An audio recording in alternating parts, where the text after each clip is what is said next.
하나님의 크신 사랑, 바다를 먹물 삼아도 다 쓸 수 없다. 참 놀라운 표현입니다. 그렇게 우리가 하나님의 사랑을 우리의 삶의 모든 상황과 여건을 통해서 깨달아가고 경험해가는 그런 은혜의 사람들이 되기를 주님의 이름으로 축복합니다. 오늘 어머니 주일입니다. 세상에 사는 모든 어머니들이 매일매일 찬양받고 감사를 받아야 할 터이지만 실상이 그렇지 않기 때문에 그래도 연중에 하루를 정해서 어머님의 사랑을 기억하고 어머님들에게 고마움을 표현하고 그리고 그 어머님의 사랑을 우리의 마음에 담고자 하는 그런 의도가 있는 줄로 믿습니다. 뿐만이 아니라 그 사랑을 통해서 우리가 하나님 사랑을 기억하는, 그리고 하나님 사랑, 그 사랑이 어디서부터 왔는가라고 하는 것을 생각하면서 그 사랑의 근원이 되시는 하나님을 기억하는 그런 기회가 되는 것입니다. 오늘 우리 교우님들의 가정에 정말 마음, 가슴 뿌듯한 그런 사랑의 아름다운 교감이 넘치는 축복의 날이 되기를 간절히 바랍니다. 무엇보다도 부모님을 생각하면서 부모님들에게 효도를 다하면서 정말 그 부모님들이 살아계시다면 그 사랑을 받고 기뻐하시고 감동하시는 그런 시간이 될 수 있길 바랍니다. 그러나 먼저 가신 분들도 많이 있으실 터인데 먼저 가신 어머니를 기억하면서 다하지 못한 사랑을 한번 다짐하는 그런 시간이 될 수 있기를 간절히 바랍니다. 아침 일부 예배를 끝내고 옆에 앉아 계신 어떤 권사님하고 얘기를 나누다 보니까 본인은 어머니가 안 계시다고 그러시더라고요. 갑자기 불쌍한 생각이 들더라고. 그래서 아버지는 계시니까 아버지도 안 계시대요. 그럼 고아네요. 그랬더니 고아래. 그럼 이 고아 계십니까 여기? 한번 손 한번 들어보시죠. 예, 여기 고아가 많습니다. 앞으로 계속 고아가 다들 될 겁니다. 그러니까 하나님께서는 우리를 고아와 같이 버려두지 않으신다고 말씀하셨어요. 우리를 참 연민하시고 또 불쌍히 여기시면서 우리를 참 부모처럼 품어주시겠다고 말씀을 하셨습니다. 그 약속이 여러분의 삶 속에 그대로 이루어지는 축복이 있기를 간절히 바랍니다. 우리는 날이 갈수록 쇠합니다. 인생이 쇠하고 삶이 잃어버리는 것들이 많고 내가 절대적으로 다 됐다라고 여겨지는 그 모든 것들도 결국엔 다 우리를 떠나게 됩니다. 심지어 네 부모는 너를 버릴지라도 나는 너를 버리지 아니하리라 말씀하시면서 우리 부모님들도 우리를 떠날 것을 말씀을 합니다. 부모님만 나를 떠납니까? 나도 나를 떠납니다. 언젠가는 이렇게 자랑스러운 몸도 그리고 건강하다고 하는 이 육신도 결국에는 나를 배반하고 돌아서는 그날이 오지 않습니까? 아닐까요? 아닐까요? 반드시 오지요. 그렇기 때문에 우리는 모두가 서로를 향해서 연민하는 마음으로 살아야 됩니다. 서로를 불쌍히 여기고 서로에게 상처 주지 말고 우리 하나님께서 우리 부모님을 통해서 주신 바 사랑을 통해서 우리가 생명을 이렇게 살게 되었다면 우리 옆에 있는 사람도 바로 그 부모를 통해서 살게 되었고 부모를 또 잃어버리는 그런 고아 같은 인생을 살아가게 될 터인데 우리 서로를 불쌍하게 여기면서 살아가야 되지 않겠습니까? 제 어렸을 때는 전쟁이 끝난 지 얼마 안 됐기 때문에 고아원 애들이 이렇게 초등학교 때 많이 왔어요. 저보다도 4살, 5살 이렇게 나이가 많은 그런 아이들이 같이 초등학교에 들어와서 그렇게 공부를 하고 걔네들이 패거리를 지어가지고 막 떼거지를 다니면서 많은 아이들에게 위협이 됐습니다. 감히 누가 그 아이들을 건드릴 애들이 없었어요. 왜? 고아원에 있다고 하는 그런 그 마음 때문에 서로가 서로를 참 불쌍히 여기고 서로가 동료의식을 가지고 누가 하나 맞으면 그냥 쫓아가서 전부 그냥 그렇게 원수를 갚아주는 거예요. 누구 하나도 건드릴 사람이 없어. 우리 믿음의 사람들이 하나님의 자녀로서 이런 서로를 불쌍히 여기고 국리히 여기는 마음으로 하나가 되어진다면 세상을 이길 수가 있습니다. 누구도 우리를 향해서 뭐라고 할 수 없는 능력 있는 삶을 살아갈 수 있는 줄로 믿습니다. 우리 옆에 분들에게 한번 얘기하시기 바랍니다. 저를 좀 불쌍히 여겨주세요. 저를 좀 불쌍히 여겨주세요. 부모 없는 몸이랍니다. 어머니 없는 몸이랍니다. 아버지 없는 몸이랍니다. 좀 불쌍히 여겨주세요. 불쌍히 여겨주세요. 저도 아버지가 15년 전에 돌아가셨는데 이제 뭐 얼마 안 있으면 저희 어머니도 이제 가시겠죠? 그럼 저도 고아가 됩니다. 뭐 고아된 인생들이 뭐 그렇게 잘난 척할 게 뭐 있겠어요? 서로가 긍휼히 여기면서 사랑으로 덮어주고 살아가는 삶이 우리에게 가장 최선의 삶이 되리라고 믿습니다. 특별히 어머니 날을 맞아서 우리가 이 날을 지나가면서 어머니가 살아계시다면 여러분의 사랑을 마음껏 표현해 주시기 바랍니다. 멀리 계신 분들은 전화도 하시고, 비행기 타고 가지는 못해도 이미 여기 계시니까 전화도 하시고, 또 아마존 통해서 선물도 보내시고, 또 가까이 가시면 용돈도 좀 많이 드리시고 해서 구체적으로 여러분의 사랑을 표현하시기 바랍니다. 엄마 사랑해, 그냥 그걸로 끝나지 마시고 어머니에게 기뻐하실 수 있는 일을 구체적으로 느낄 수 있도록 해드리면 참 좋겠어요. 저도 어머니가 이제 누워 계신데 용돈을 드리려고 해도 드릴 수도 없습니다. 그게 뭔지도 모르시고 필요도 없고, 용돈 드릴 수 있는 것도 또 언제까지더라고요. 또 어머니가 쓰시면 얼마나 쓰시겠어요? 오고 가지도 못하는 분들인데, 그분들에게 기쁨을 드릴 수 있는 우리의 최선을 다할 수 있다면 여러분의 최선을 다해서 어머님들이 이 땅에 사시는 동안에 여러분이 좋은 자녀들로 남으실 수 있게 주님의 이름으로 축복합니다. 동서고금을 막론하고 어머니의 사랑은 가장 고귀한 것으로 이야기합니다. 그렇습니다. 동서고금뿐만이 아니라 어린아이들까지도 어머님의 사랑에 대해서는, 또 어떤 상황에 있는 사람이든지 간에 어머님의 사랑에 대해서는 그 사랑을 누구도 부인할 자가 없습니다. 왜 그런가? 하나님은 사랑이시기 때문에 그 사랑의 하나님께서 이 땅에 살아가는 우리 인생이라고 하는 존재들, 또는 생명이라고 하는 존재들을 생명으로 길러내기 위해서 거기에 사랑을 담아 주셨기 때문입니다. 그러기에 생명을 가진 모든 애미들은 다 사랑이라고 하는 속성을 가지고 있습니다. 어떤 이들은 그것을 본능이라고 할지 모르지만, 그러나 그것이 그 차원적으로 볼 때 조금 차이는 있어도 그 안에 기가 막힌 생명의 원리인 사랑이 담겨져 있습니다. 그렇기 때문에 하나님은 사랑이시다, 사랑은 곧 생명이다 라고 하는 이 등식이 성립이 됩니다. 사랑이 아니고서는 어떻게 생명이 살아날 수가 있습니까? 어머님들의 수고가, 그리고 헌신이 없이, 그리고 피 흘림의 그 참 헌신이 없이 어떻게 생명이라는 것이 가능할 수 있겠습니까? 하나님은 사랑이시고 사랑은 생명이다 라고 하는 등식을 우리가 기억한다면, 살리려면 사랑해야 되고 진정으로 사랑하려면 하나님을 알아야 된다고 하는 그런 분명한 그런 도식이 성립이 되어지는 것입니다. 전에 하와이에 있을 때 집가라지에 들어가는 입구에 양쪽에 그 팜추리가, 조그마한 팜추리들이 쭉 서 있었습니다. 팜추리가 뭐 로얄 팜추리처럼 이렇게 굵게 높게 솟아나는 것도 있지만, 그러나 조롱조롱하게 이렇게 자라는 팜추리들도 있잖아요. 근데 거기에 새 한 마리가 와서 늘 집을 짓고 그리고 새끼를 기르는 거예요. 근데 그 팜추리는 바람이 불면 자꾸 흔들리고요. 조금 지나면 이파리들이 다음 이파리들이 나오면서 이것이 또 전에 나온 것이 이렇게 벌어지면서 결국에 또 껍질을 벗고 떨어져 버립니다. 그러면 거기에 집을 지었던 그 새는 그 집을 잃어버리게 되고, 그 안에 알을 낳았는데 알까지 다 잃어버리게 돼요. 그런데도 이 바보 새는 늘 거기 와서 알을 까는 거예요. 그래서 저는 새가 와서 집을 지을 때쯤 되면 그 새를 쫓았습니다. 여기 집 짓지 말아라. 그놈이 얼마나 나를 못된 사람으로 여겼겠어요. 제가 얼마나 깊은 섭리를 가지고 자기를 쫓아내는데, 근데 깨닫지 못하는 거예요. 왜? 새머리라 깨닫지 못하는 거예요. 그렇지만 계속 쫓았는데도 불구하고 집을 짓는 놈이 있었습니다. 어느 날 걸어져서 차를 뽑아가지고 이제 나가려고 그러는데 새 한 마리가 그 드라이브웨이에 그냥 있는 거예요. 저놈이 왜 저기 앉아 있는 거야? 바빠 죽겠는데. 그래서 빵빵하고 빵빵했는데도 안 도망가는 거예요. 그래서 자동차를 끄고 그리고 계속 빽해서 백으로 가는데도 안 도망가는 거예요. 차가 다 덮었습니다. 근데도 안 도망가는 거예요. 야, 이놈 참 지독한 놈이구나. 그래서 차를 열고 문을 열고 내려와서 그리고 그 새 있는 데도 갔습니다. 갔더니 제가 갔는데도 안 도망가.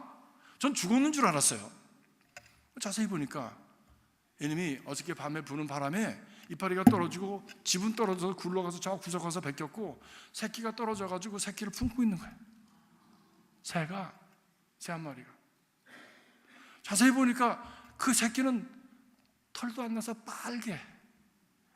그걸 자기 새끼라고 품고 있는 거예요. 지금 가슴이 얼마나 미어지는지 감동을 받았습니다. 야, 생명의 원리는 사랑이구나. 사랑이구나.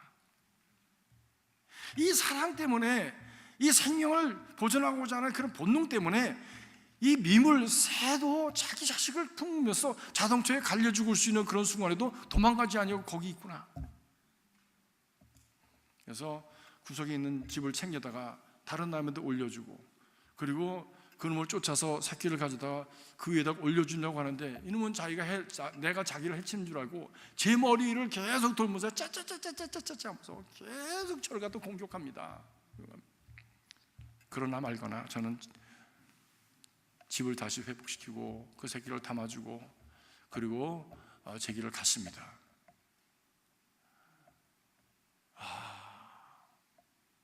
생명이 있는 것들은 그 안에 다 사랑을 품고 있구나. 그 사랑은 어디서 온 것일까? 하나님께서 주신 것이구나 라고 하는 것을 깊이 경험할 수 있었던 그런 기회가 되었습니다. 그런데 그 사랑은 그저 로맨틱한 사랑이 아닙니다. 그런데 그 사랑은 어떤 이론적인 것이 아닙니다. 그 사랑은 허황된 것이 아닙니다. 그 사랑은 구체적인 것입니다. 자기를 희생해내는, 죽음도 불사하는 현실에 근거한 구체적인 것이 사랑이에요. 사도 바울도 오늘 그 말씀을 합니다. 사랑이 무엇이냐? 사랑이 빨갛게 생겼냐 노랗게 생겼냐?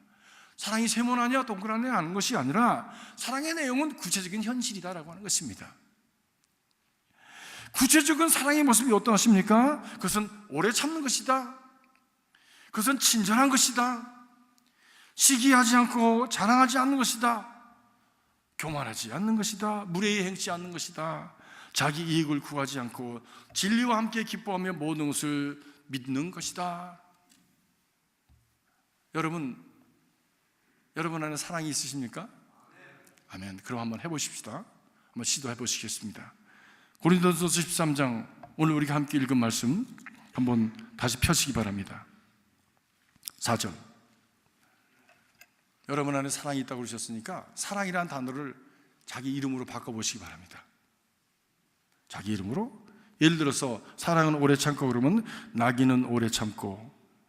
나기는, 아니 제 이름을 부르시면 안 되고 여러분의 이름을 부르셔야 돼요. 여러분의 이름을 부르시라고. 예. 자, 사랑이라는 단어를 여러분의 이름으로 substitute 이렇게 거기에다가 집어넣어서 한번 읽어보시기 바랍니다. 시작.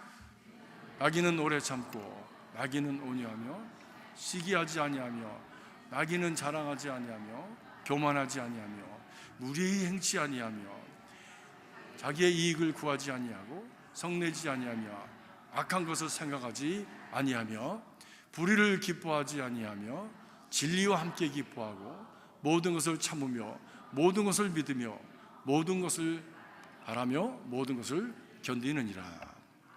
자, 여러분 점수로 몇 점 나오셨습니까? 여러분 점수로, 여러분의 이름이 그 안에 들어갔는데 그게 사랑의 내용인데 여러분은 어느 정도 그 사랑의 내용을 채우고 여러분의 이름에 채우고 살아가십니까? 질문입니다. 여기서 나오는 사랑이라고 하는 그 내용은 진짜 현실적이고 구체적이고 매일 생활 속에 부딪히는 상황 속에서 내가 무엇인가를 감당해야 되는 그런 몫이에요. 그런데 바울은 이런 깊은 사랑의 이해를 어디서부터 갖게 되었을까라고 하는 것이죠. 이것은 그가 사랑이신 예수 그리스도를 만났기 때문입니다. 그전에는 그는 자기가 가진 지식과 자기가 가진 배경과 자기가 가진 모든 그런 어떤 종교적인 그런 규례를 가지고 사람을 죽이려고 쫓아다녔던 사람입니다. 모든 종교의 원리는 살리는 거예요. 근데 이는 율법주의자가 돼서 죽이려고 쫓아다녔습니다. 근데 언제부터 달라졌습니까? 다메섹 도상에서 예수 그리스도를 만난 이후로 그는 변화되게 되었습니다. 진짜 예수를 만난 사람은, 진짜 예수의 영을 만난 사람은 사랑의 사람이 되어져 가게 되는 것입니다. 물론 한꺼번에 되어지지는 않겠죠. 왜? 우리는 모두가 다 과정에 있는 사람들이, We are in the process. 모두가 다 과정 중에 있는 사람들이니까. 그러나 어제보다는 내일이 조금 낫고 내일보다는 모레가 조금 나은 그런 삶으로 이렇게 변화되어져 가는 것이 아닙니까? 어떠십니까? 내가 나를 볼 때 나는 변화되어져 가고 있습니까? 자기가 아멘하면 안 돼요. 옆에 같이 사는 분이 아멘해 줘야지.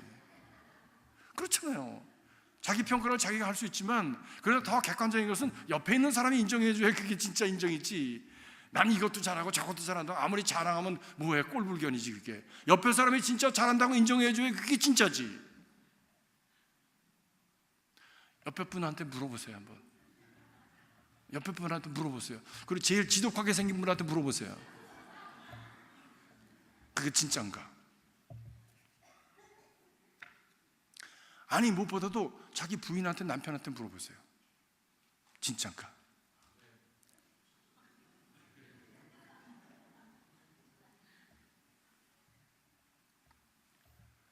바울은 예수 만난 이후로 이런 변화를 갖게 되었습니다. 물론 그러니까 성경에 나왔겠지. 그러나 우리는 이런 바울과 같은 인물을 바라보는 이유는 우리도 그런 방향으로 조금씩 변화되어 가기를 원하는 그런 염원이 있기 때문에 아닙니까? 그것이 신앙생활 아닙니까? 그렇습니다. 그렇다면 그리스도의 사랑을 체험할 수 있는 근거가 어디 있었을까? 그 사랑이 자기에게 사랑인 것을 경험할 수 있고 깨달을 수 있었던 그 바탕은 어디 있는 것일까? 성서학자들은 그렇게 얘기합니다. 그 사랑을 체험할 수 있는 근거는 바로 그가 어머니의 사랑, 부모의 사랑을 받았기 때문이다라고 하는 것이지. 만약에 사랑을 받아보지 못한 사람은 다른 사람을 사랑할 수 없고, 자기 안에 사랑이 없는 사람, 사랑의 그 체험을 갖지 못한 사람은 하나님의 사랑을 받아들이고 하나님의 사랑을 깨달을 수가 어렵다는 것입니다. 왜? 사랑이 무엇인지 모르기 때문에.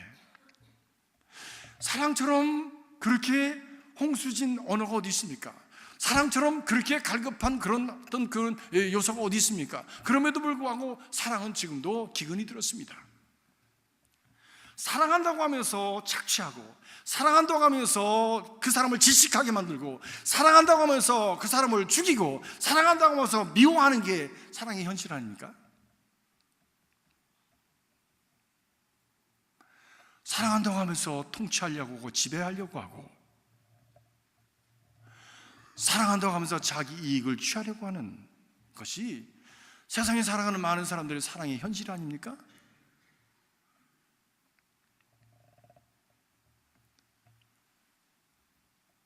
진정한 사랑을 체험해보지 못한 사람은 하나님의 순수한 사랑을 받아들이기가 어렵다는 거예요. 왜? 그 그릇이 마련되지 않기 때문에. 에릭슨이라는 심리학자는 인간의 성장 과정에 대해서 이렇게 말씀합니다. 부모의 사랑을 경험한 사람이 하늘 부모인 하나님도 사랑하고 공경할 수 있고 신뢰할 수 있습니다. 그래서 부모의 사랑은, 절대적인 부모의 사랑, 그리고 참으로 절대적으로 무조건적으로 주어지는 부모의 사랑을 그 마음속에 품고 알고 경험한 사람이라야 무한하신 하나님의 사랑, 무조건적인 하나님의 사랑을 깨달을 수 있고 그것에 대해서 감사할 수 있는 삶을 살아갈 수 있는 것입니다. 그래서 유대인들은 어머니가 없는 아이는 문고리가 없는 문과 같다 얘기했어요.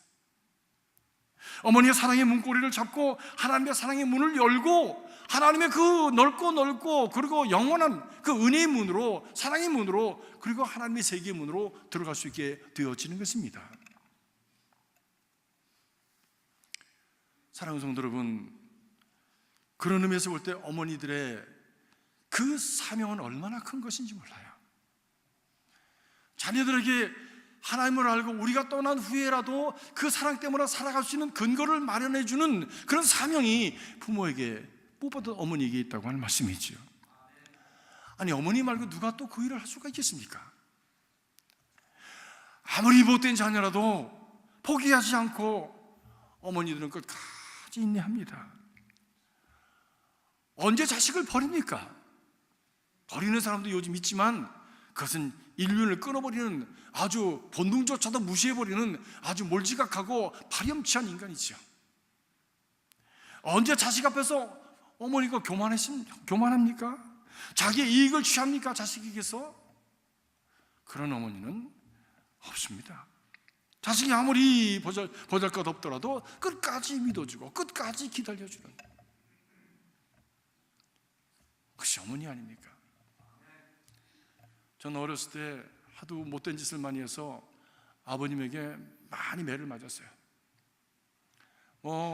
회차리가 몇 개씩 부러져 나갈 정도로 그렇게 매를 맞으면서도 잘못했던 얘기를 안 해서 그냥 아버지가 안타까워서 너무 잘못했다고 얘기하라고, 그런데도 악을 쓰고 이를 물고 잘못했다고 회개를 안 했습니다. 그러면 그 중간에서 그 아버지의 매를 대신 맞으면서 막아주셨던 분이 누굴까요? 어머니지. 여보 이러지 말아요, 차라리 나를 때려요. 그러면서 어머니가 늘 막아주셨습니다. 언젠가 한 번은 지금 생각해도 제가 기가 막힌 일을 했어요. 그래서 집에서 쫓겨났습니다. 보세요 여러분, 제가 얼마나 많이 변했는지. 보십시오, 얼마나 많이 변했는지. 예수 믿으면 이렇게 변해야 된다고, 조금이라도. 집에서 쫓겨났어요.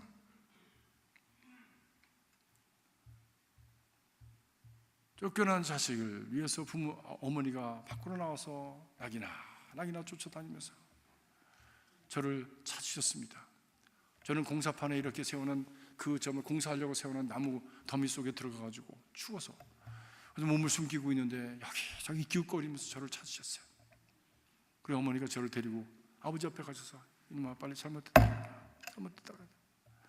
빨리 잘못했다고 옷 입어 이 녀석아, 배고프니까 밥 먹어 이 녀석아. 저는 엄마의 체면을 봐주려고 잘못했다고 얘기해요. 근데 우리 아버님이 그러시더라고. 엘리제스상의 자식들이 자식을 잘못 둬서 엘리제스상의 집안이 망했다 임마. 네가 우리 집을 망하려고 이러냐. 그러면서 우리 아버지가 막 눈물을 흘리면서 통곡하시는 그 장면을 제가 보았습니다. 지금까지도 그것이 제 마음에 남아있습니다. 제가 그렇게 나쁜 사람이었어요. 부모의 마음에 못을 박는 그런 자식이었습니다. 근데 그렇게 하고 제가 자라서 제가 신학교관 목회를 하겠습니다 했더니 우리 아버님이 그렇게 기뻐하셨어요. 그렇게 좋아하셨어요. 아마 우리 아버님 그 가슴에 못을 박았던 것을 그때 제가 못을 빼드렸던 것 같아요.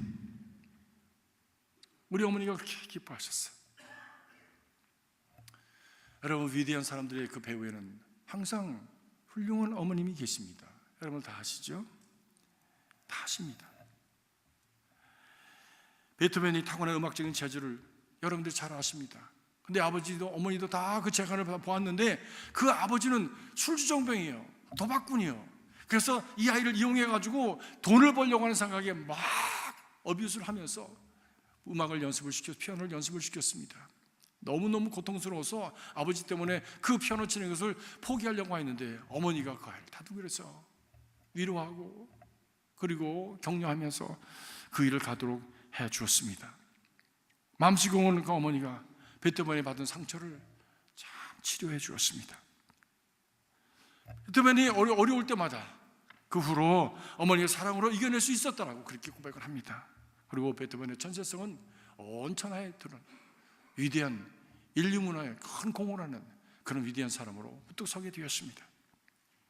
링컨 대통령이 13살 때에 어머니 낸시 여사가 전염병으로 인종하면서 링컨에게 자기가 읽던 성경책 한 권을 주면서 이렇게 말했답니다.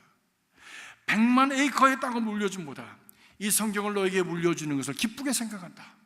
내가 이 성경을 사랑하고 이 성경대로 살면 100만 에이커의 그 땅을 가진 지주보다도 더 자랑스러운 인생을 살게 될 것이다. 말씀을 나눴다는 겁니다.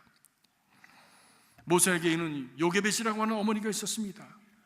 그를 안고 젖을 먹이며 유모로 먹이면서 그 아이에게 민족의식을 심어주었고 정말 민족을 사랑하는 그 사상을 심어주었어요.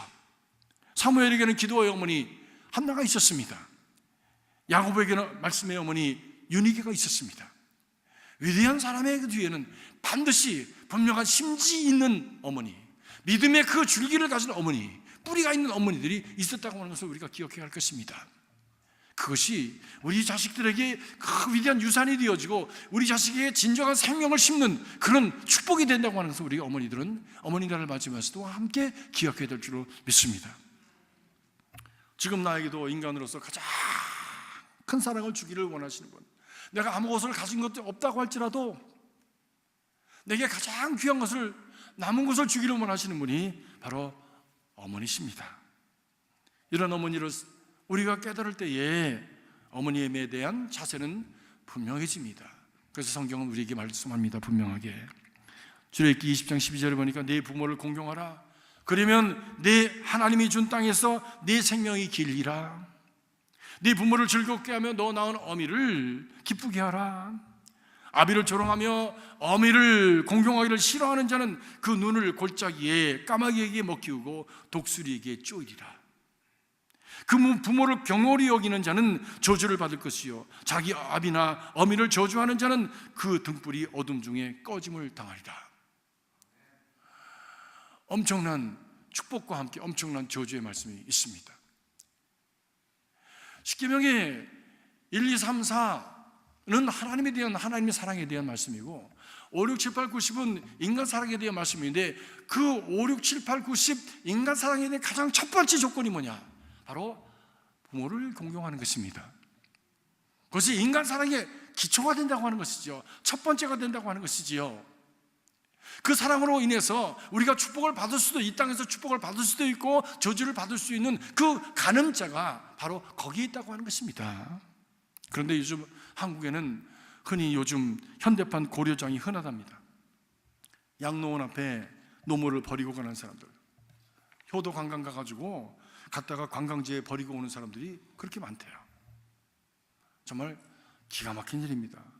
내 한국에 있으면 말을 하니까 찾아오니까 외국에 나가가지고 관광 갔다가 두고 온대.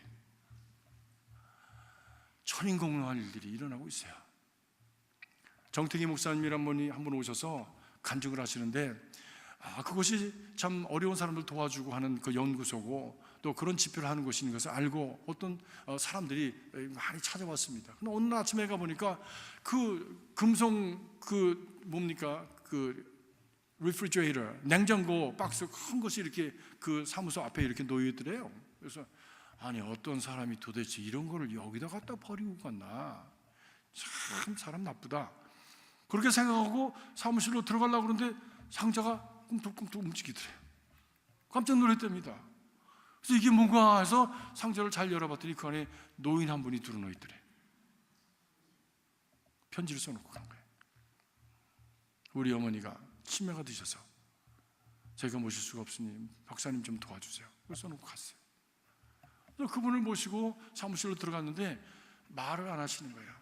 하루가 지나고 이틀이 지나고 3일이 되고 사님 음식도 드리고 말을 걸고 그래서 좀 친해보려고 애를 쓰는데 도무지 말을 안 하시는 거예요. 일주일 지나고 열흘쯤 지났는데 드디어 입을 열기 시작했답니다. 저분이 벙어리가 아니구나. 말을 할 줄 아는구나. 그래서 집은 어디고 자식은 누구냐고 이렇게 물어봐도 자식에 대해서, 가정에 대해서 한마디도 안 하시더래요. 자식은 부모를 버렸는데 부모는 그 자식을 보호하기 위해서 자식에 대한 얘기를 안 하는 거예요. 그 이야기를 들으면서 정말 마음에 큰 아픔이 있었습니다. 저 낳은 부모에게 냉담한 것은 몇 년이 이어오는 생명의 흐름과 인간의 존엄성의 맥을 끊는 것입니다. 자기 스스로 축복의 길을 끊는 것이래요. 성경은 그렇게 말씀하고 있습니다. 여러분, 이 땅에서 잘 되기를 주님의 이름으로 축복합니다. 이 땅에서 축복되기를 주님의 이름으로 축복합니다. 그러려면은 성경은 말씀합니다. 네 낳은 부모에게 잘해라. 네 낳은 어미를 공경해라 말씀합니다. 그것이 이 땅에서 장수하고 잘 되는 길이 거기 있다라고 말씀하는 거예요. 부모의 관계가 좋지 않은 사람, 인간관계 속에서 제일 먼저 인간관계를 배울 수 있는 바로 그 근원이 되는 부모의 관계가 좋지 않은 사람이 어떻게 다른 사람과의 관계가 좋을 수가 있겠습니까? 겉으로는 그럴듯하게 보일 수 있어도 자기에게 생명을 준 그 부모, 자기에게 가장 잘해준 그 부모와의 관계를 잘 갖지 못하는 사람이 다른 사람과의 관계 속에서 희생하며 진정으로 진실한 관계를, 믿을 만한 관계를 일구어 갈 수 있는 그런 사람이 될 수 있을까요?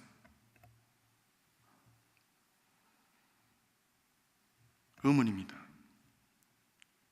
그래서 미시라고 하는 분은 어머니에게 효도하는 사람 중에 마음씨 나쁜 사람은 없다 얘기했답니다. 사랑하는 성도 여러분, 어머니에게 잘하는 분, 부모에게 잘 효도하는 분들을 여러분의 주변에 두시기 바랍니다.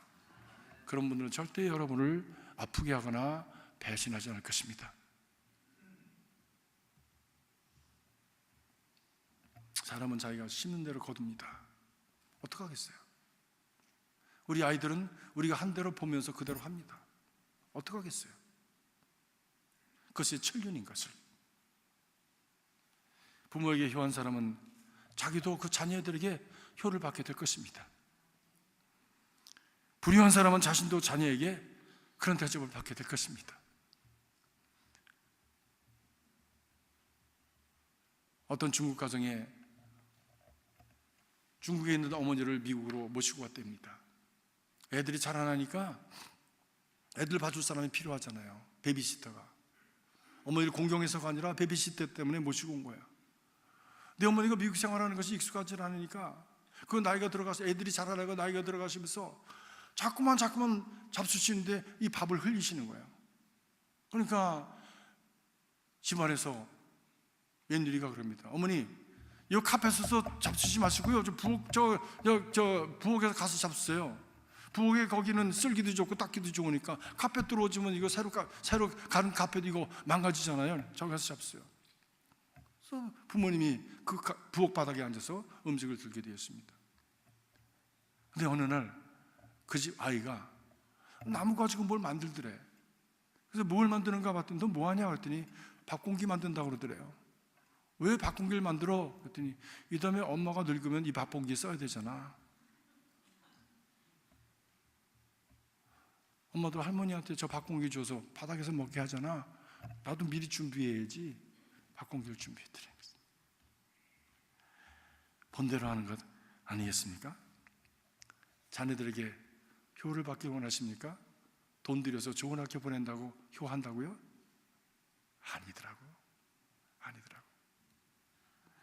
내가 부모를 어떻게 공경하느냐 그 모습을 보고 자라면서 부부가 어떻게 사랑하면 사랑하냐 그 모습을 보면서 자녀들이 그 모습대로 살아가는 것이지 돈 많이 준다고 걔네들이 효도하지 않습니다. 저도 며칠 전에 아주 충격적인 그런 통계를 보았습니다.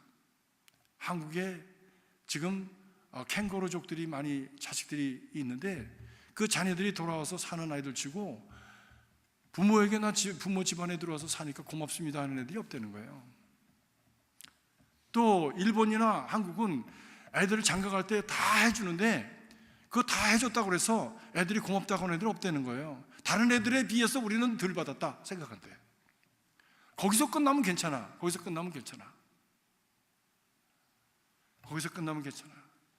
그런데 그 아이들 치고 내가 그러기 때문에 감사해서 우리 부모님들에게 더 잘하고 부모님들 모시겠습니다라는 녀석들이 도와준 아이들 중에서 20%밖에 안 된다는 거예요. 그래서 저는 우리 애들 안 도와주기로 작정했어요. 안 도와줘. 혼자 살아라 가서. 그만큼 길렀으면 됐다. 우리 건 우리 거고 네 건 네 거다. 한번 뒤지게 한번 살아봐라. 그러려고 그래요. 그런데 놀라운 것은 실력도 없었지만 부모의 힘이 없어가지고 도와주지 못해서 고등학교 졸업하고 기술학교 가는 애들이 돈도 더 잘 벌고 그리고 부모의 어려움을 알아가지고 부모님들은 더 잘한대. 고생하는 아이들이 부모의 어려움을 더 잘하는 거예요. 더 감사하는 거예요. 더 효도하는 거예요.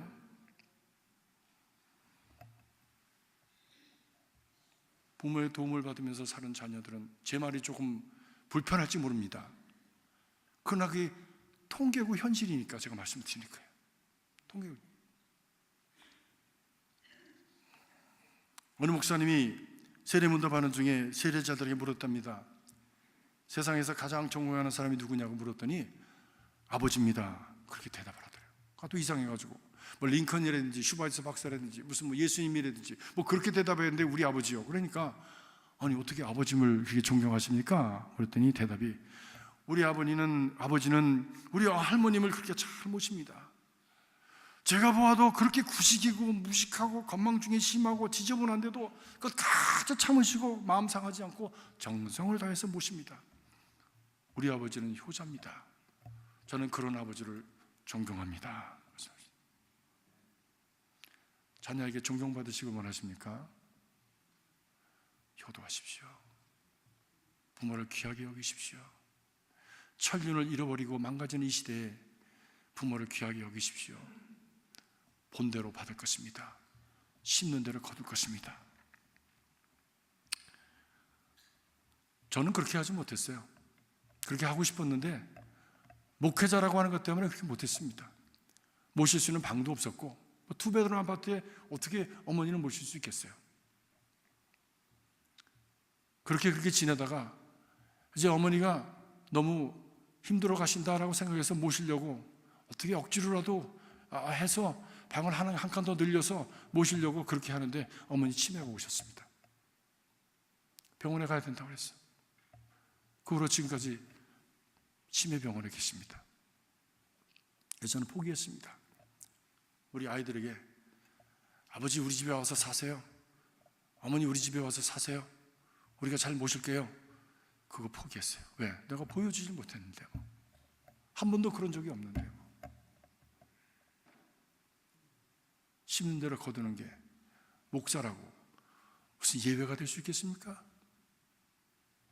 사랑하는 성도 여러분, 지금부터라도 잘하십시오. 지금부터라도 열심히 심으십시오. 변화를 보여주십시오. 그것이 하나님께는 영광이 되고 나 자신에게는 축복이 되고 후손들에게는 그 아름다운 참 행복한 삶의 지혜를 남겨주는 그런 귀한 삶이 되어지는 것입니다. 기도하겠습니다. 우리에게 어머니를 주신 하나님 은혜에 감사를 드립니다. 우리 어머니들 축복하여 주시옵소서. 주님, 하나님께서 우리 어머님들을 통해서 우리에게 생명을 주셨고 사랑을 주신 것처럼 우리도 우리의 믿는 하나님을 향한 믿음을 통해서 우리 부모님들을 섬기게 하시고 어머님을 사랑하게 하시고 하나님 우리 어머님을 섬기시도록 축복하여 주시옵소서. 이 땅에 계신 어머니들, 하나님 기도하는 어머니들이 되게 하시고 믿음의 유산을 남겨주는 어머니들이 되어서 자손들이 이 땅에 살아가면서 고아되지 않도록 하나님의 사랑을 알고 살아갈 수 있도록 그 길을 열어가는 참으로 존귀한 부모님들이 되도록 축복하여 주시옵소서.